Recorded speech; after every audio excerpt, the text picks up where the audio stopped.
आसुछि आउ एक लघुचाप दक्षिण पूर्व बांग्लादेश उपरे सृष्टि होइछि घूर्णिबलय एवं 24 घंटारे एहा लघुचाप क्षेत्र सृष्टि करिवार संभावना रहिछि। तेबे एहा पश्चिम उत्तर एवं पश्चिम को गति करी अवपातरे परिणत होई पारे, एपरिकी अधिक घनीभूत होई गभीर अवपातरे भी परिणत हेबार संभावना थिबा नै पाणीपाग विभाग पक्षरु पूर्वानुमान करा जाइछि। सेपटे यह प्रभाव में राज्य में आज 15 तारिख पर्यंत 3 दिन वर्षा हेबार संभावना रही। तेणु मयूरभंज, केन्दुझर, सुंदरगढ़, झारसुगुड़ा, बरगढ़, मालकानगिरी, कोरापुट एवं नवरंगपुर जिला पई घड़घड़ी सह वर्षा नहीं सतर्क सूचना जारी करिछि पाणीपाग केन्द्र।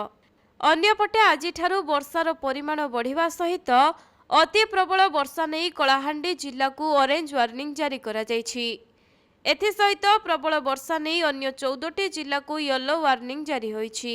सेहीपरि 14 तारिख रे अर्थात आसंता काली पई मयूरभंज, सुंदरगढ़ और केन्दुझर को ऑरेंज वार्निंग जारी करिबा सह अन्य 11टी जिला को येलो वार्निंग जारी करा जाइछि।